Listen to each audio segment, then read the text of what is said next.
औरंगाबाद जालना विधान परिषद निवडणुकीसाठी मतदान प्रक्रियेला सुरुवात झाली। आपल्यासोबत ठाकरे शिवसेना महाविकास आघाडीचे उमेदवार गणेश लोखंडे आहेत। काय सांगाल, आज जे आहे ते मतदान प्रक्रियेला सुरुवात झाली, तुम्ही उमेदवार आहात। आज मतदान प्रक्रियेला सुरुवात झाली व सुरुवातीचं मतदानसुद्धा मी केलं। मी स्थानिक स्वराज्य संस्थेची ही जी संभाजीनगर व जालना निवडणूक आहे, या निवडणुकीमध्ये मला अचानक उमेदवारी मिळाली, कारण की माझा पर्यायी फॉर्म होता।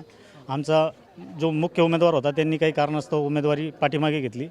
नंतर मला अचानकपणे ही उमेदवारी मिळाली मला आणि ही निवडणूक लढवावी लागली।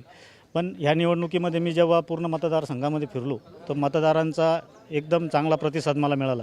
मतदारांचं म्हणणं होतं का महायुती व भारतीय जनता पक्ष लोकांवरती दबाव आणून त्यांना ही निवडणूक बिनविरोध करायची होती आणि मतदारांना मतदानाचा अधिकारच मिळणार नव्हता। मतदारांना हा माझा फॉर्म असल्यामुळे मतदानाचा अधिकार मिळाला, त्याच्यामुळे पूर्ण मतदारांचा मला चांगला पाठिंबा आहे। आणि ही निवडणूक मी नक्की लढणार, कारण की मी शिवसेना प्रमुखांचा शिवसैनिक आहे आणि अनेक शिवसैनिकांचा मला पाठिंबा असणार आहे। हे आता तुम्हाला येणाऱ्या 22 तारखेला कळेल मतदान पेटीतून की शिवसैनिकांचा मला किती पाठिंबा मिळाला। भाजप महायुतीचं संख्याबळ पाहता तुमच्याकडं संख्याबळ कमी आहे, मात्र त्यांचा असाही दावा आहे की आम्हाला 500+ मतदान पडतील। भारतीय जनता पक्ष सध्या हवेत आहे। त्यांना वाटतं की पानफुलाच्या बळावरती त्यांनी जे मतदाराला वाटलं, जो घोडेबाजार केला त्याच्यावरती ते निवडून येतील, पण प्रत्यक्षात तसं काही होणार नाही। प्रत्यक्षात त्यांच्यावर खूप रोष आहे मतदारांचा मला चांगला पाठिंबा आहे आणि नक्की मी विजयी होणार। घोडेबाजार केला म्हणजे काय केलं त्यांनी? आता तुम्हाला सगळं माहिती आहे, पत्रकार लोकांनी त्यांनी काय केलं, काय मतदारसंघामध्ये काय वाटप केलं, हे तुम्हाला सर्व पत्रकारांना सगळी माहिती राहते।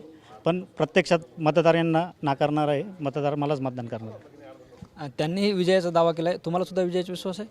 100% माझा विजय होईल। येणाऱ्या 22 तारखेला मी नक्की विजय होणार, ही मला खात्री आहे। निश्चित आपण बघतोय महाविकास आघाडीचे औरंगाबाद जालना विधान परिषदेचे उमेदवार गणेश लोखंडे आपल्यासोबत होते आणि भाजप आणि महायुतीने घोडेबाजार केला आहे असा आरोप करत माझा विजय निश्चित आहे असा सुद्धा दावा त्यांनी केला आहे। कॅमेरा पर्सन अमित आडेसह ज्ञानेश्वर लोंढे, TV9 मराठी, छत्रपती संभाजीनगर।